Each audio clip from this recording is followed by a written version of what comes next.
welcome to The Perspective, and we're so glad you're with us. My name is Mike Sherbino, and we're going to be unpacking a touchy subject today all across Canada. And the subject is this: should charities such as churches and certain not-for-profits, should they continually be subsidized by the government by having tax-free status? There is a bill that is before our parliament right now for consideration on the removing of the advancement of religion as a recognizable charitable purpose under the income tax law. Some people think churches shouldn't get a tax break. But today we want to talk to two different gentlemen. We're going to have two interviews. One is Pastor Ray Duerksen, who is a former pastor of Southlands Church in Steinbach, Manitoba. He's also the CEO of Church Renewal International, can speak so passionately about thousands of churches around the world, but in particular here in Canada, who are making an incredible difference. We want to hear about that and why the tax exempt status could negatively impact them. And then later on in the program, we have KR Davidson, who is the president and CEO of the Great Commission Foundation. He is going to be with us as he talks about how he advises charitable organizations and presents them in a way so that they're meeting CRA requirements and really upholding every letter of the law in an exemplary way to further the good work that they are doing. So, lots to talk about today. And first of all, I want to welcome Ray Duerksen with us today. Ray, thank you for being with us. I think today I find you in British Columbia. Is that correct? That's correct, Mike. Great to see you again, and we're in Vancouver. Ray, take a moment and just tell us a little bit about your own journey as a pastor and your response to hearing about these proposed legislations. And the other one that I didn't mention is that Recommendation 429 also is to no longer provide charitable status to anti-abortion organizations, of which many churches would fall into that classification. But tell me, first of all, your journey as a pastor and how God has allowed you to impact literally thousands of people across Canada. Well, thanks for this opportunity, Mike. Again, great to be with you. I was a pastor for 30 years, planted a church in Ontario, pastored it for 8 years. And in Manitoba, we took on a small church and led it for 22 years and became a significant church. And now out of that came a ministry called Church Renewal International, which I'm very passionate about, where we're mentoring and helping other pastors to be renewed in their churches, and then by virtue of being renewed, impact their cultures, their cities, their regions around them. So, Ray, as you've had just such a vast experience leading churches yourself, and then being a mentor to many, many pastors, including myself, both directly and indirectly, this whole possibility of churches losing charitable status, how do you perceive that? Speak for the many churches. Sounds like a sucker punch to me. Mike, that's a great question. And this is a very important subject we're talking about because many years ago, our church was growing rapidly and we needed more land. And at the time, I remember going to city council and we wanted to purchase some more land from them.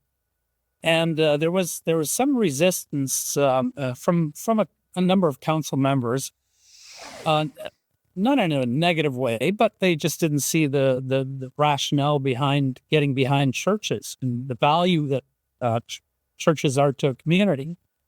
And so I asked if I could address the entire city council.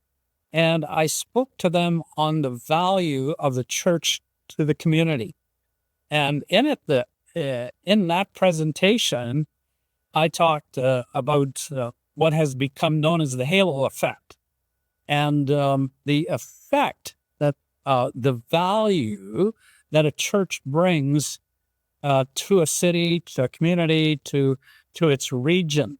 And the halo effect, people say, okay, many won't be familiar with that terminology, but it's it talks about what the value of social, spiritual, and communal capital is to a community.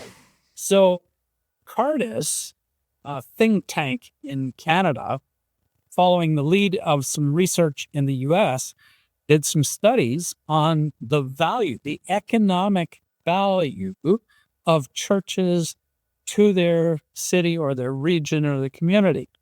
And they came up with some astounding statistics and information that would help, that helps people to understand the value. So what's happening in society right now is the word that's going out, the information that is being propagated is that churches are simply getting tax-free money, and that's money that belongs to the government, and therefore we should take that away because the government can use it and that sort of thing. But what they don't realize is that this study indicated that for every dollar that a church spent, there was an economic value for $4.77. So for every dollar that the church spent in its programming, the community or the city was getting value of $4.77. So almost 5 times as much back. And so there was a man by the name of John Longhurst, and he was the editor for the Winnipeg Free Press, not the editor, but the religion writer for the Winnipeg Free Press, many, many years. And he's a member now of the Order of Canada. And he wrote this article entitled, "We All Bask in the Halo Effect." And it was published in the Winnipeg Free Press. Amazing. And it was an amazing article. And in there, he took from this Cardis study and he broke it down simply, on a populist level, how we can understand the value that churches are bringing back to the community in economic ways. So let me speak to that, Ray, and by asking this question. So basically, for every dollar that a church has, is having 4 times the impact in the community. And I understand that we're a smaller church in St. Catharines that I pastor, and we're feeding thousands upon thousands of people in the course of a year just through our food banks alone. But let's take this to another level. It seems to me that there is a narrative being pushed. We got a couple of minutes. I'd like you to speak to this. There's a narrative being pushed that religion is not needed, and we don't need, the country doesn't need to hear anything that is God related. And in particular, when we think about the ministry of Jesus Christ to the brokenhearted. Comment on that. Well, here's the thing, Mike. Back to this Cardis study, what they discovered was that the ways in which the value was being added, because a lot of people were thinking, well, in what way does $4.77 come back? It comes back in many ways. For example, working with refugees and immigrants, soup kitchens, helping the homeless, job training, programs to treat substance abuse, programs for children, community garden plots, hosting concerts and other events, counseling, recreational activities, operating nursery schools and daycares, volunteering neighborhoods. And at Southland, we had a whole list of additional ones to those named in the Cardis study. Things like people would donate automobiles. Like there was a point in a period of just a few years, our members gave over 60 cars, just handed them over. Wow. And then we repaired them, got them up to safety checks, and then gave them to single moms. And I could just go on and on with the kinds of things that we did. And I'm sure your church is doing the same thing. Now, the reason I said that is this. People aren't, naturally speaking, giving people.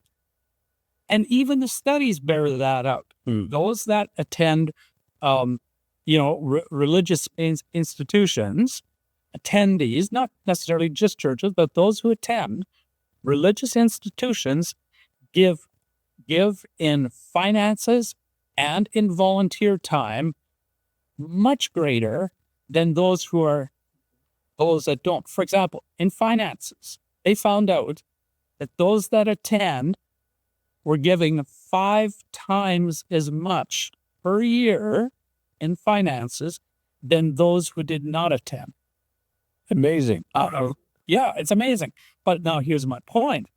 So the statistics bear that out.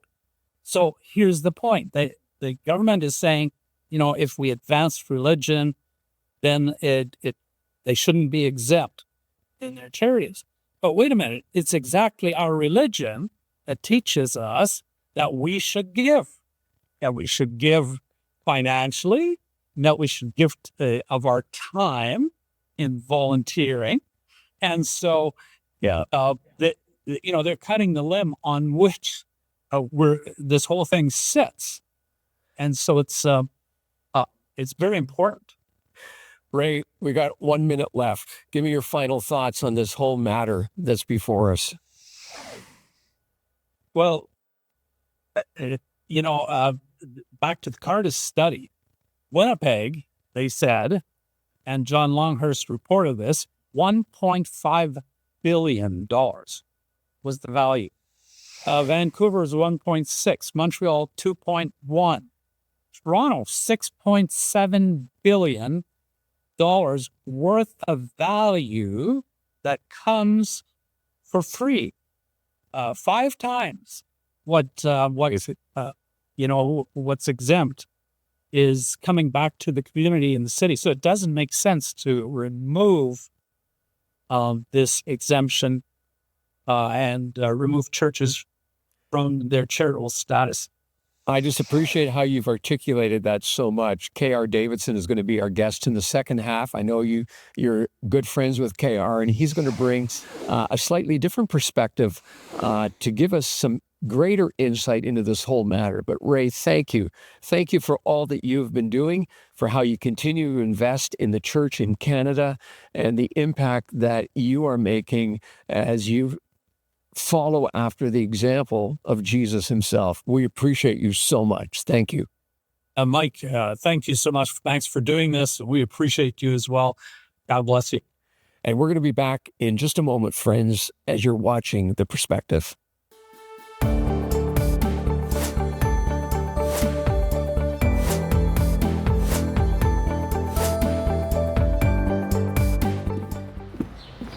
Hey, welcome to The Perspective. Mike Sherbino here. We're glad you're with us. It's all right here. Watch when you want, where you want. Well, welcome to The Perspective. I'm Lori. Real stories, honest questions, a fresh perspective, right where you are. Today, take time to relish in The Perspective. Follow, like, share. You're part of the mission. Well, welcome back to The Perspective, and fascinating conversation we've just had with Ray Duerksen. And now bringing another side to the picture is KR Davidson. KR, welcome. And amongst many other things in your past, you have served as a policeman, you've served as a pastor, you've served as a lawyer. I'm not sure which order. You never got locked up, I know that, and that's exciting. But now you are the president and CEO of an organization called the Great Commission Foundation. Tell us about that. Well, first off, thanks for having me here. It's great to be on set with you. And it's great to be in this role as the CEO of the Great Commission Foundation. Just to give you a little context, the Great Commission Foundation is a public foundation here in Canada. I'm also CEO of a U.S. organization, which is called Friends of the Great Commission. And we actually just permit ministry activity throughout the world, specifically to advance the Great Commission. What we do is we work through a variety of different ministries to fulfill our charitable objects. So, for example, we would have a missionary in Taiwan, and we would be there to be providing the support and all of the administrative and structural support to allow them to be effective in their role for that particular project. And we're in 120 countries across the world. So as you say that, there's a word that comes to mind. And correct me if I'm wrong, but you help people to comply with the regulations in the country. What's compliance mean? Well, all day long, we're dealing with compliance. We're privileged in Canada to have such a rich charitable regime, but with that, we have a lot of obligations that come with that. And so we are dealing with compliance issues across the board because we have so many varied projects and so many different type of ministries that we work with every day, whether we're funding a church in an Indigenous islands off the Solomon Islands, or whether we're dealing with a ministry that's working through Kung Fu to advance the gospel of Jesus Christ. We're dealing with different aspects, and all of them will have a different perspective of how both the CRA and the Income Tax Act are viewing the charitable activity.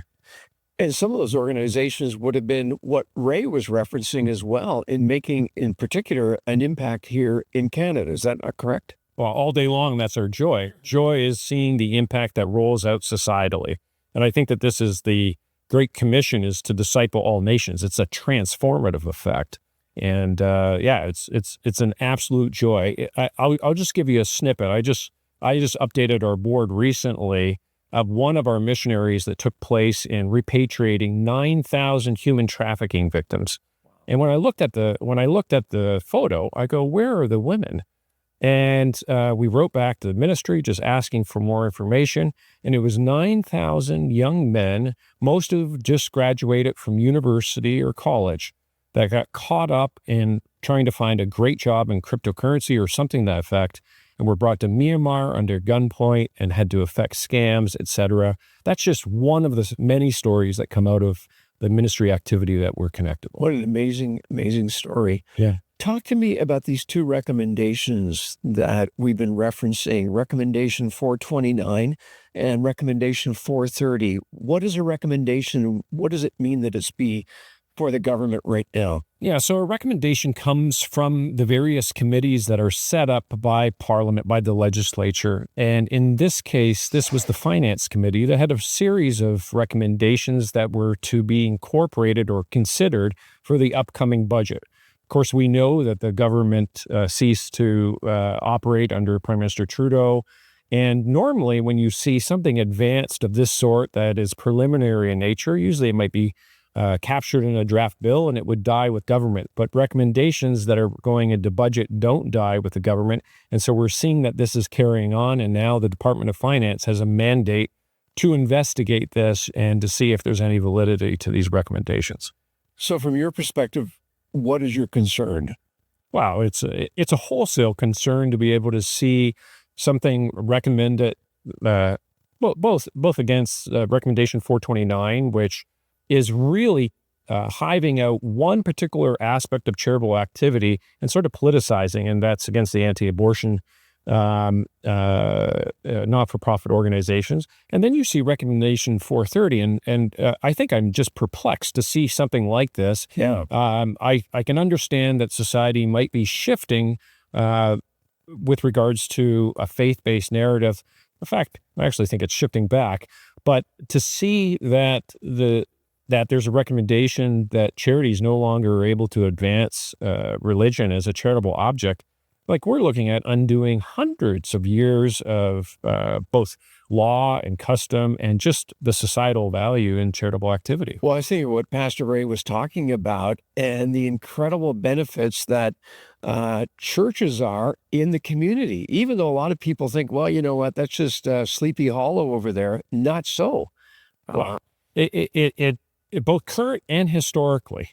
So take a look at it. You go William Wilberforce, who moved and operated out of his Christian faith to deal with the abolition of slavery. You have Martin Luther King Jr., who we sometimes forget was a reverend, was a pastor that advanced the civil rights movement. And this is happening every day. People are moving and operating on the conviction of their faith. And to be able to take that away from the charitable service that's going, I actually just think that it's just like you let the air out of the balloon and you wonder, if you don't have a why, then why do the what? So what do we do about it? Well, I think that the Christian community needs to voice up. They need to speak to the members of parliament. They need to write in and say, no, it is something that's very serious. We shouldn't even have this type of recommendation being considered, let alone standing silent when it does occur. I think we have to say, no, it's not proper. We should be able to see not only just for the advancement of the Christian faith or the advancement of religion, charitable activity should not be politicized. Since 1891, a case was brought out in the UK that actually dealt with this quite specifically. And if we start doing this, like, is it the next government that doesn't like the arts or the humanities? If we start cherry picking these things off, society as a whole suffers for it. The Canadian Charter of Rights and Freedoms. How do you read this and what it's saying about all this? Are our rights being infringed upon? Well, I think that there's an extremely strong argument to say that there would be if this went forward. All legislation has to accord primarily to the charter. And when we're taking a look at that, a particular segment of society is being focused on and potentially discriminated against, I think that that's challenging. Of course, we don't want to just be saying that from a Christian perspective. We want to be saying that overall, that no segment of society should be isolated and should be targeted from a majority government perspective. It actually undermines what we contribute to society as a whole. I mean, this is only your opinion, and you don't have to answer. But I'm wondering, as you read the whole narrative, is there a hidden agenda, and how do you understand it? This as a Christian? Well, I'm afraid that there's not a hidden agenda. It's an open agenda on this point. I think that to advance something where 40% of all charities in Canada will be affected in one foul swoop, that's just an open attack on any faith-based or religious-based organization. That's what it is. Do I think that this came from the government per se? I don't know. I believe that you'll probably see some other activist groups that might have been behind this, and this snuck through without the careful scrutiny. I can't imagine that this should be our government's perspective, and I'm hoping that both the Minister of Finance and the Prime Minister take quite a different perspective than what was given through the Finance Committee. Kind of as a final comment today, I want to come back to the Great Commission Foundation, as I have known of its ministry and had personally been a recipient of all the amazing things they offer. Why are you so excited about the Great Commission Foundation and all that it's doing? Well, when you get a front row seat to this much activity, where you see lives being changed, you see people coming to understand who they are from an identity perspective, and you just see this not only individual transformation, but you see changes in families and you see changes in society. I go, what more do you want? It's truly discipling of the nations. I love that. KR, thanks for being on the program today. And I think we're going to have you come back as we watch this whole subject unfold in the coming months. Hopefully it will die. But in the meantime, thank you for speaking up. And thank you for what you're doing and for your incredible team at the Great Commission Foundation. We appreciate you. Thanks, Mike. It's great being here. You're watching The Perspective. I'm going to be back in just a moment. Did you know you can stream our shows on demand? We are thrilled to announce the launch of our channel on Roku TV. You can now watch The Perspective shows anytime you like and navigate through a variety of playlists. How to find us? Simply search for The Perspective channel, find our logo screen, and save it under your channels of choice on your Roku selection menu. Don't miss out. New feature shows will be updated weekly. I still remember when I was 18 years old and I accidentally signed up for a mission trip down in Mexico. Now, when I was down there, I was helping out in an orphanage, and I had this moment where I realized I had such a greater purpose than the life I was living. And I had this prayer in that moment, and I said, God, I'm done doing life my way. I want to do life your way. Now, when it comes to purpose, I don't care how young and old you are, we are all looking for purpose. And I truly believe the only way to find that, to truly find it, is through Jesus. Now, I know that sounds cliche, but it is true. If you can live a life that glorifies God, that means you are going to live a life where you are a light in this world. You are showing the love of God to other people. You are helping other people. You are being a part of establishing God's kingdom here on earth as it is in heaven. When you want to find purpose, get in the Bible and see how God calls you to live. Today, as we take a few moments to dive into God's Word, it's with the conversation we've just had in the background. What the gospel is doing as it penetrates every aspect of life, and many times what man wants to do to prohibit it from moving forward. But the beauty of the gospel, the good news of Jesus Christ, is the grace that we find in him. This past week, we've been talking about grace out of the book of Ephesians. And today, as I am thinking about the conversation with Pastor Ray and then with KR Davidson, I come back to why these men do what they do. And it's to help get the message of God's transforming love throughout our country and around the world. In the Bible, in Ephesians chapter 2, verses 7 to 10, it says that it's by God's grace that we've been saved through faith, not of our own works, but it's a gift of God. And the reason it's not by works is so that no one can boast, so that all the glory goes to God. I want to take these few minutes today and remind you about God's grace and how it can impact your life, why our country needs it. The Bible talks, first of all, about God's saving grace. I just read about it. By grace, we are saved through faith. I can't earn my salvation, and how that sets me free when I realize that I am loved by God. But what about for day to day? Well, the Bible also talks about God's strengthening grace. In 2 Timothy 2:1, Paul writes to Timothy, he says, "You, my son, be strong in the grace that is in Christ Jesus." God will give you and I the strength that we need day by day by his grace. He says, lean into me. I have all that you need for the journey ahead of you. And then he talks about his sufficient grace. The Bible tells us that my grace is sufficient for you, for my strength is made perfect in weakness. If ever you felt overwhelmed, just saying, I'm unable, I can't do this great task, lean into God's sufficient grace for you, because the Bible also says we can approach his throne of grace to receive grace and mercy to help us in our time of need. That's his sustaining grace. So God gives us his saving grace, his strengthening grace for the situation, sufficient grace, there's always enough, and his sustaining grace. I hope you hear my heart on this matter. The reason we share the perspective from coast to coast and take the step of faith is so that you can experience God's grace in your life. I invite you to call the toll-free number at the bottom of your screen or write to us.